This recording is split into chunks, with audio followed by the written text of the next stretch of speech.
बच्चों, मैं आज आपको अंग्रेजी उच्चारण के कुछ नियम लिखवाऊंगा। रोजाना दो तीन नियम लिखवाऊंगा। काफी नियम है, एक दिन में नहीं हो पाएंगे। तो जो बच्चे इंग्लिश पढ़ने में गलतियां करते हैं, है नहीं, जैसे उसको कैसे पढ़ना है, जब हमसे पढ़नी आ जाएगी तो लिखनी भी आ जाएगी। लिखनी पढ़नी कब आएगी? जब हम सही तरीके से अंग्रेजी के लेटर, कॉन्सोनेंट और वोवेल्स को समझेंगे। वो मैं समझाता हूँ। इंग्लिश में कितने लेटर होते हैं? 26। ठीक है। अब वोवेल्स कितने होते हैं? 5। हिंदी में कहते हैं स्वर। ठीक है। कौन कौन से? A-E-I-O-U। ठीक है, 5 स्वर। बाकी जो बचे 21 लेटर क्या रह गए? व्यंजन, कॉन्सोनेंट। कॉन्सोनेंट। अब ये स्वर किस काम आते हैं और व्यंजन किस काम आते हैं, ये देखना है। व्यंजन जो है किसी भी अक्षर को बनाने के काम में आता है, ठीक। और स्वर जो होते हैं, स्वर यानी कि वोवेल्स से मात्राएं बनाई जाती हैं अंग्रेजी की। जैसे हिंदी में मात्राएं होती हैं, छोटी ई की मात्रा, बड़ी ई की मात्रा, छोटे ऊ की मात्रा, बड़े ऊ की मात्रा, ए की मात्रा, ओ की मात्रा, औ की मात्रा, अं की मात्रा, आ की मात्रा, सारी मात्राएं होती हिंदी में। जी सर। इसी प्रकार जब हम हिंदी से इंग्लिश लिखेंगे तो मात्राओं की जरूरत पड़ेगी। तो मात्राओं की जरूरत को पूरा करने के लिए जो इसके वोवेल्स स्वर हैं, उनसे हम मात्राएं बनाते हैं। कैसे? ए की मात्रा यानी छोटा आ के लिए हम लगाते हैं ए की मात्रा जो ए से एड़ी होता है उसके लिए हम लगाते हैं ई। छोटी ई की मात्रा के लिए लगाते हैं आई। छोटे ऊ की मात्रा सोच पहले लेते हैं ओ की मात्रा के लिए लगाते हैं ओ।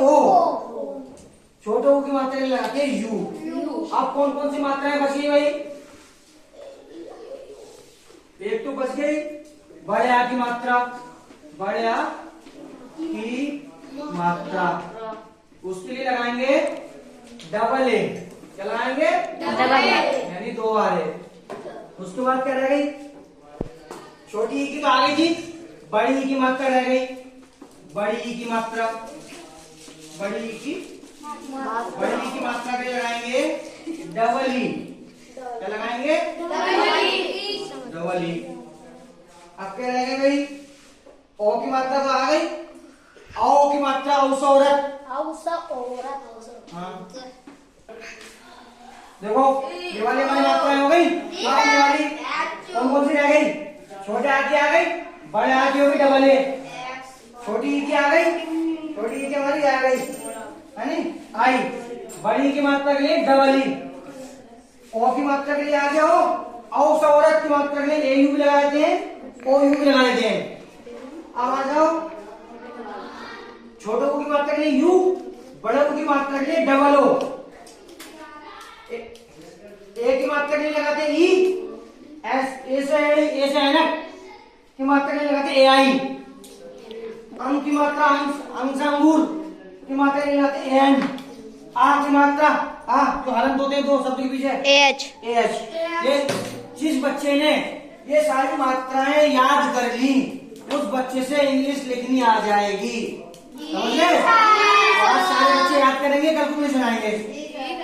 देखो बच्चों, मात्राएं मैंने लिखवा दी, इंग्लिश की मात्राएं लिखवा दी, कैसे लिखी जाती है हिंदी से इंग्लिश, ठीक है। अब ये शब्द और लिख लो। ये शब्द मैंने लिख दिए हैं आपको। जैसे का है, का तो का जो है के में लगता है, जानते हो, एक ही लगता है, ये लगता है। जैसे हम उच्चारण लगाते हैं का, ऐसे निकालते हैं का, तो हमारे अलग में एक ही आवाज भी आ रही है, इसलिए हर अक्षर के आगे ए लगाते हैं। अगर हम ये ए हटा देंगे तो आधा अक्षर चलाएगा।